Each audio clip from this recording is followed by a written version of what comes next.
하나님께서 오늘 우리에게 주신 말씀은 로마서 8장 31절에서 39절 말씀입니다.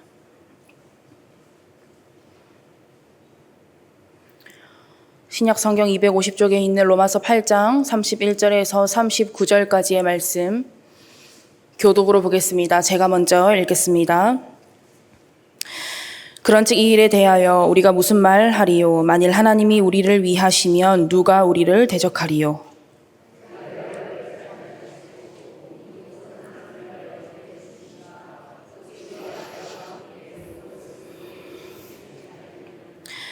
누가 능히 하나님께서 택하신 자들을 고발하리요? 의롭다 하신 이는 하나님이시니.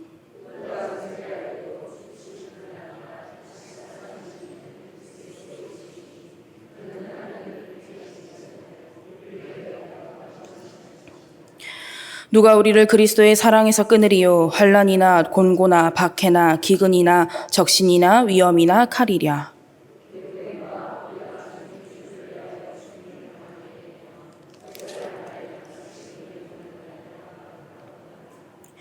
그러나 이 모든 일에 우리를 사랑하시는 이로 말미암아 우리가 넉넉히 이기느니라.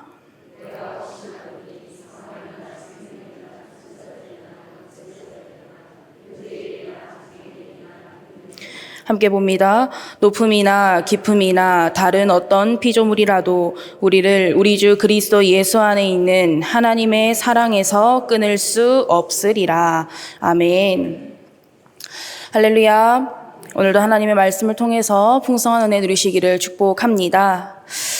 여러분, 사람이요, 너무 기쁘거나 행복하거나 감격하면 할 말을 잃어버린다는 것 아십니까? 사람이 너무 행복하고 기쁘고 감격하면 그게 참 좋은데 설명할 길이 없는 거예요. 그래서 말로 다 표현을 할 수 없는 그런 순간이 오기도 합니다. 여러분들도 경험해 보셨을 텐데요. 오늘 함께 읽은 본문의 시작이 사도 바울의 그런 표현으로 시작이 됩니다. 그런즉 이 일에 대하여 우리가 무슨 말 하리요? 이 일, 이 놀랍고 위대하고 어마어마한 일이 말로 다 표현할 수 없을 만큼 기쁨이고 감격이고 그렇게 된다는 겁니다. 그러면 이 일이 뭘까요? 이 놀랍고 어마어마하고 위대한 일이 뭐길래 사도 바울이 이렇게까지 이야기를 하는 걸까요? 그것은 바로 하나님께서 예수 그리스도를 통하여서 우리를 구원해 주셨다는 사실입니다. 여러분, 이 사실이 여러분에게 기쁨이고 어마어마하고 놀랍고 위대한 일이 되십니까? 되실 줄 믿습니다. 되셔야만 합니다. 오늘 함께 읽은 본문 앞에 있는 로마서 8장 29절에서 30절 말씀을 잠시 보겠습니다. 하나님이 미리 아신 자들을 또한 그 아들의 형상을 본받게 하기 위하여 미리 정하셨으니 이는 그로 많은 형제 중에서 맏아들이 되게 하려 하심이니라. 또 미리 정하신 그들을 또한 부르시고 부르신 그들을 또한 의롭다 하시고 의롭다 하신 그들을 또한 영화롭게 하셨느니라. 여기서 하나님께서 미리 아셨다라는 것은 하나님께서 우리를 먼저 사랑하셨다라는 겁니다. 말씀에 보면 하나님께서는 우리를 창세전부터 사랑하셨다고 했습니다. 우리를 모태에 지으시기 전부터 아시고 계획하시고 사랑하셨다라고 분명하게 말씀을 하고 있습니다. 그리고 미리 정하셨다라는 것은 하나님께서 우리의 궁극적인 목적지를 정해 놓으셨다라는 겁니다. 이것은 단순히 우리가 이 땅에서 살아갈 때에 너는 이 직업을 가질 것이다, 이것을 할 것이다 라는 것을 뛰어넘어서 우리를 사랑하심으로 우리가 그리스도의 형상을 닮아가도록 하시고 그리고 우리를 영화롭게 하시는 것을 우리의 궁극적인 목적지로 정해 놓으셨다라는 겁니다. 그러기 위해서 하나님께서 우리를 먼저 택하고 부르셨죠. 종의 노예가 아니라 하나님의 자녀로, 하나님의 백성으로 선택하시고 부르셨습니다. 그리고 하나님께서 결정하셨죠. 너는 내가 의롭다 하겠다. 너는 내가 깨끗하다 하겠다. 땅 이렇게 하나님께서 선고를 내리신 것입니다. 사도 바울이요, 이 구원의 놀라운 사랑과 은혜를 깨닫고 감격한 것입니다. 그러면 여러분에게는 이런 하나님의 사랑과 은혜에 대한 감격함이 있으십니까? 십자가를 볼 때에 이 마음의 변화가 있으세요? 찬양을 부르고 기도를 하고 말씀을 듣고 예배를 드릴 때에 마음의 감격이 있고 울림이 있고 눈물이 나고 변화가 있으십니까? 바라기는 사도 바울의 이 고백이 저와 여러분의 고백이 되기를 원합니다. 찬송가 가사 중에 이런 가사가 있죠. 구주를 생각만 해도 이렇게 좋거늘. 이런 감격이 저와 여러분의 평생의 삶과 영원의 삶에 가득하기를 간절히 원합니다. 오늘 본문을 보시면요, 이런 표현들이 나옵니다. 가지고 계신 성경책을 통해서 보십시오. 누가 우리를 대적하리요? 누가 고발하리요? 누가 정죄하리요? 누가 우리를 그리스도의 사랑에서 끊으리요? 이 말은 뭡니까? 우리가 구원받고 하나님의 사랑과 은혜로 살아갈 때에 대적과 고발과 정죄와 같은 고난이 있다는 겁니까? 없다는 겁니까? 있다는 겁니다. 그런데 그런 것들이 우리를 향하신 하나님의 사랑에서 끊을 수 있다는 거예요? 없다는 거예요? 끊을 수 없습니다. 왜 그렇습니까? 그 사랑의 근원이 사람이 아니기 때문입니다. 세상의 조건이 아니기 때문입니다. 그 사랑의 근원이 영원하시고 신실하신 하나님께 있기 때문입니다. 그래서 사도 바울은 그 하나님의 사랑을 확실히 하기 위해서 오늘 본문을 통하여서 몇 가지 질문을 던지는데요. 첫 번째, 31절 말씀을 보시면 그런즉 이 일에 대하여 우리가 무슨 말 하리요? 만일 하나님이 우리를 위하시면 누가 우리를 대적하리요? 하나님이 우리를 위하시면 누가 우리를 대적하리요? 우리가 하나님을 위하는 게 아니라 하나님께서 우리를 위하신다는 겁니다. 우리가 하나님을 먼저 사랑하는 것이 아니라 하나님께서 우리를 먼저 사랑하셨다는 거예요. 우리는요, 누군가를 사랑할 수도 없고 사랑받을 수도 없는 존재였습니다. 죽을 수밖에 없는 죄인이었고 죄인 중에 괴수였습니다. 그런데 우리가 아직 연약할 때에, 우리가 아직 죄인 되었을 때에, 우리가 원수 되었을 때에 하나님께서 어떻게 하셨습니까? 우리를 사랑하사 우리를 위하여 독생자 예수 그리스도를 내어주셨습니다. 그것이 바로 하나님의 사랑이라는 거예요. 여러분, 근데 이게 말이 된다고 생각하십니까? 사람의 상식으로 이해가 되세요? 사람의 상식, 사람의 이해로는요, 다 이해할 수도 없고 다 알 수도 없습니다. 그래서 어떤 목사님께서는 이런 표현을 사용하셨어요.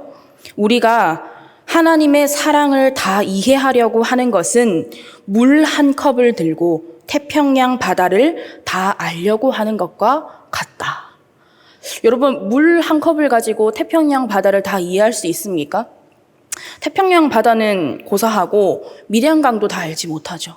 그렇듯이 하나님의 사랑은 사람의 이해로는 다 알 수 없을 만큼 측량할 수 없는 크고 놀라운 사랑이라는 겁니다. 다 이해할 수도 없고 알 수도 없다는 거예요. 그런데 그 사랑을 받았습니다. 그리고 믿어집니다. 그래서 우리는 이것을 은혜라고 하는 겁니다. 하나님께서 우리를 사랑하시고 위하셔서 그 증거로 자기 아들을 아끼지 않고 다 내어주셨는데 하나님께서 우리를 위해서 무엇을 더 아끼시겠습니까? 이미 모든 것을 다 주셨는데요. 그리고 그런 사랑으로 맺어진 하나님과의 관계를 누가 감히 깨뜨릴 수 있겠습니까? 여러분, 하나님께서요, 이 사랑하는 마음이 변할 사랑이었으면, 변할 마음이었으면 하나님께서 이렇게까지 하지도 않으셨을 겁니다. 세상의 조건, 세상의 사랑으로는 이해할 수가 없는 사랑입니다. 사람이요, 사람과 누군가와 계약을 맺을 때도 비슷한 조건임에도 불구하고 어떻게 합니까? 내가 손해보지 않으려고, 내가 조금 더 유리하게 하려고 그런 조건을 내걸지 않습니까? 그런데 하나님과 우리의 언약 관계는요, 애초에 언약을 맺을 수도 없는 상태입니다. 우리가 죄인이었으니까요. 그런데 하나님께서 어떻게 하셨습니까? 하나님께서 홀로 쪼개진 그 재물 사이를 지나가셨듯이 하나님께서 홀로 십자가에 못 박혀 죽으셨습니다. 그리고 휘장을 찢으셨어요. 왜 그렇게 하셨습니까? 이유는 단 하나입니다. 우리를 사랑하시기 때문입니다. 여러분, 우리는 이런 놀라운 사랑을 받은 존재이고 그 은혜로 살아가는 존재임을 평생에 잊지 마시기 바랍니다. 그래야만 이어서 나올 질문의 답을 우리가 확신할 수 있습니다. 두 번째 질문을 보시면요. 33절에 누가 능히 하나님께서 택하신 자들을 고발하리요. 의롭다 하신 이는 하나님이시니. 누가 능히 하나님께서 택한 자들을 고발하리요. 여러분, 마귀가요, 잘하는 것들이 참 많은데 그 중에 하나가 뭔지 아십니까? 고발해서 흔들어 놓고 넘어뜨리는 겁니다. 마귀는 하나님을 부정하지 않습니다. 마귀는 하나님이 없다라고 하지 않아요. 그리고 자기가 절대로 하나님을 이기지 못한다는 것도 잘 알고 있습니다. 그래서 하나님을 건드리지 못하니까 누구를 건드리는 겁니까? 사람을 건드리는 겁니다. 하나님이 없다라고 하지 않고 고발하고 흔들리게 해서 넘어지게 만드는 겁니다. 네가 그러고도 사랑을 받을 자격이 있다고 생각하냐?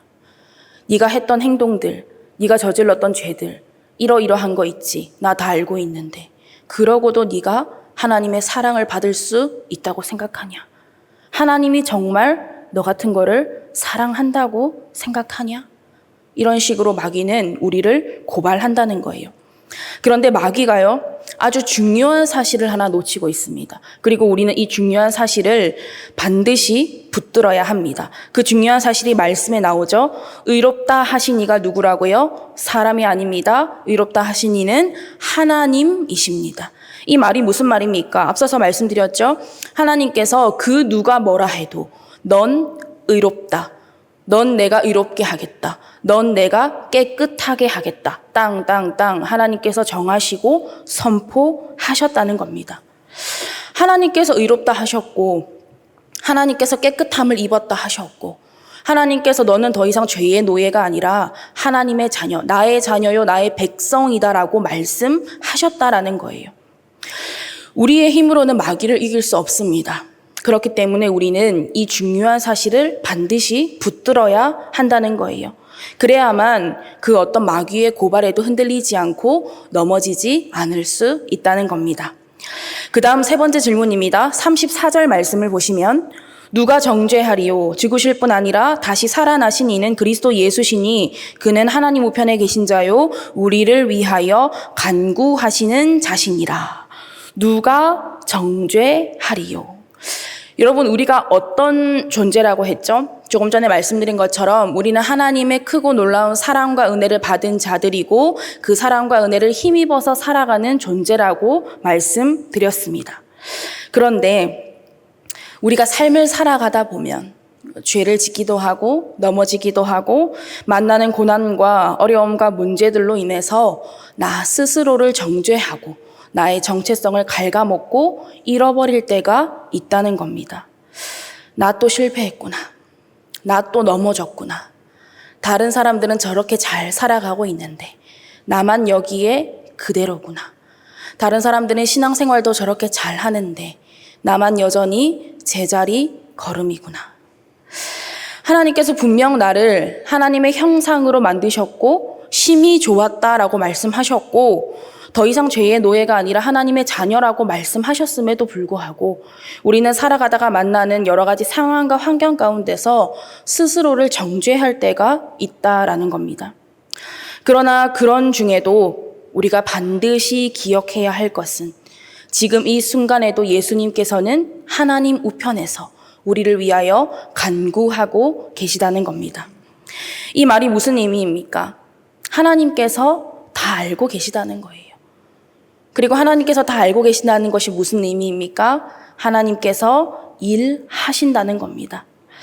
죽으실 뿐만 아니라 다시 살아나신 예수님을 인하여 우리가 사망에서 생명으로 옮겨졌고 어둠에서 빛으로 옮겨졌고 죄에서 구원을 받았는데 여전히 우리가 스스로 난 사망이야, 난 죽음이야, 난 어둠이야, 난 실패자야 라고 해서는 안 된다라는 겁니다. 우리를 위해서 지금도 친히 간구하시는 예수 그리스도를 힘입어서 잃어버린 형상, 잃어버린 정체성을 회복해야 한다는 거예요. 세상의 조건으로 보면요, 실패했다고 할 수도 있습니다. 세상의 조건으로 보면 늦었다라고 할 수도 있고 세상의 조건으로 보면 보잘것없다라고 할 수도 있습니다. 그러나 이 말은 틀렸습니다. 왜요?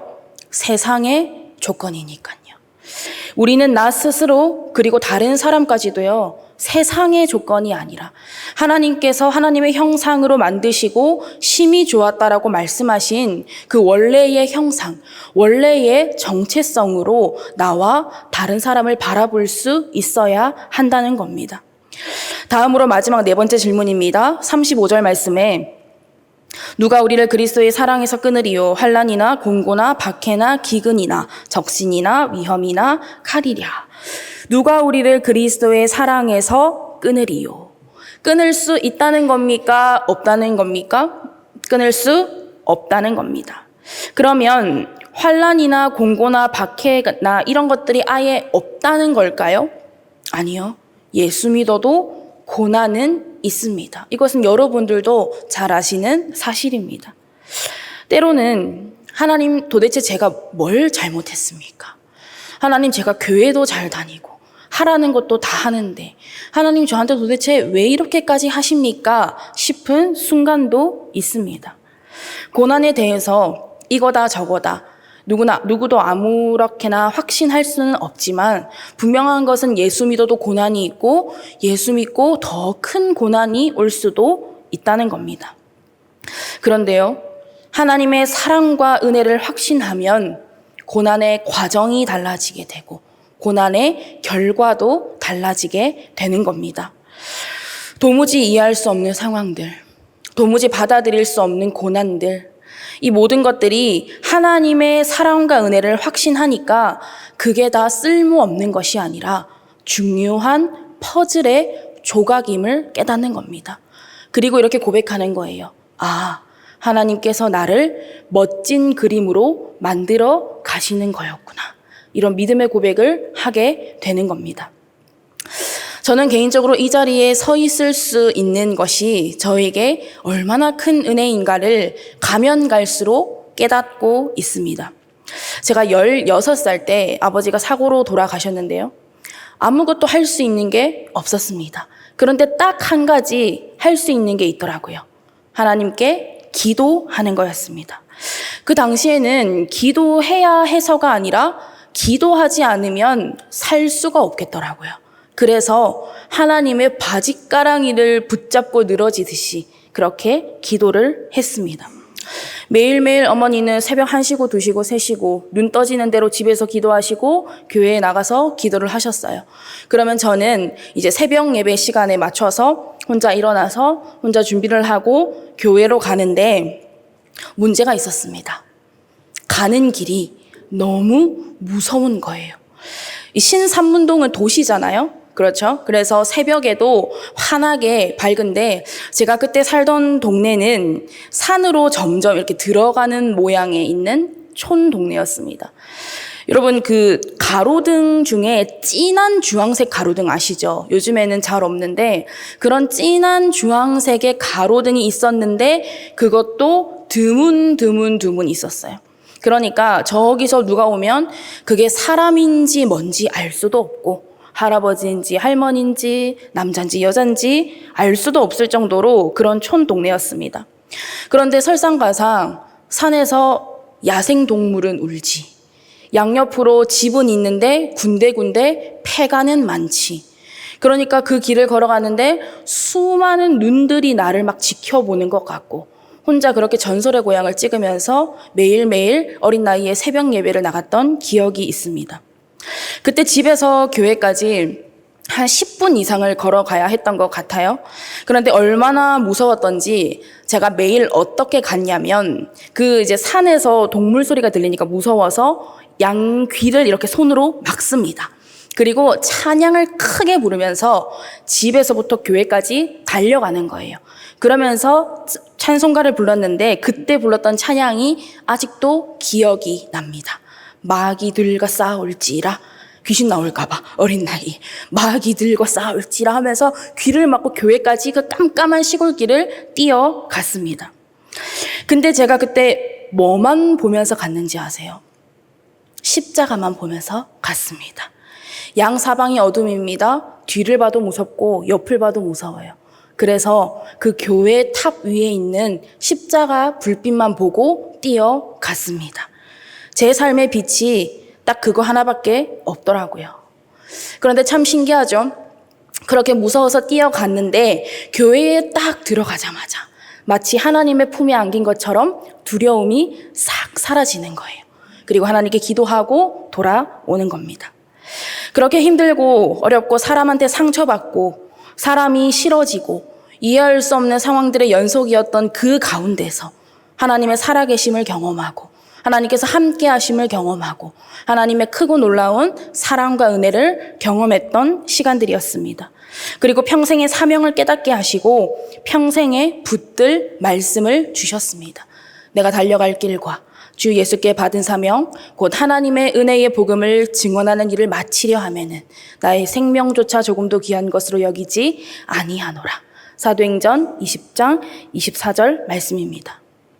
어둠 속에서 두려워하면서 달려갔던 저를 담대하게 사명의 길을 달려가는 자로 하나님께서 변화시켜 주셨다는 것을 그때 깨닫게 된 것입니다. 저뿐만 아니라 저보다 인생의 경험이 더 많으신 여러분들도 그러한 사랑과 은혜 덕분에 지금 이 자리에 나와 있는 줄 믿습니다. 그리고 요셉을 한번 생각해 보세요. 말도 안 되고 상상조차 할 수 없는 고난의 연속이었습니다. 사람의 생각으로 요셉을 해석하면요, 흑화될 수밖에 없습니다. 복수의 칼날을 가는 거예요. 그리고 형들을 만났을 때에 내가 이날만을 기다렸다고, 이 순간만을 기다렸다고, 내가 이 악물고 버텨서 당신들에게 복수하기 위해서 이때까지 견뎠다고, 그렇게 복수를 했을 겁니다. 그러나 요셉은 가면 갈수록 그 고난 안에서 하나님의 살아계심과 함께하심과 사랑의 은혜를 깨달았던 거예요. 그래서 이런 고백을 할 수 있었습니다. 창세기 45장 7절에서 8절 말씀입니다. 하나님이 큰 구원으로 당신들의 생명을 보존하고 당신들의 후손을 세상에 두시려고 나를 당신들보다 먼저 보내셨나니 그런즉 나를 이리로 보낸 이는 당신들이 아니요 하나님이시라. 고난의 과정이 달라지고 고난의 결과가 달라진 것입니다. 그리고 이 로마서를 쓴 사도 바울도 대표적인 예죠. 복음을 전하는 데에 말도 못하는 고난이 있었습니다. 오히려 예수님을 만난 후에 더 많은 고난을 당한 사람이 이 사도 바울입니다. 그래서 사도 바울이 결국에는 에이 못해 먹겠네, 다 때려치고 도망쳤습니까? 그렇지 않습니다. 사도 바울은요, 육체의 병도 있었고요, 궁핍했고요, 말도 못할 수많은 고난과 어려움을 당했습니다. 그러나 사도 바울 안에 단 한 가지 확신이 있었습니다. 나를 향하신 하나님의 사랑과 은혜. 그래서 이렇게 고백할 수 있었던 겁니다. 오늘 본문 37절에서 39절 말씀을 다 같이 읽겠습니다. 시작. 그러나 이 모든 일에 우리를 사랑하시는 이로 말미암아 우리가 넉넉히 이기느니라.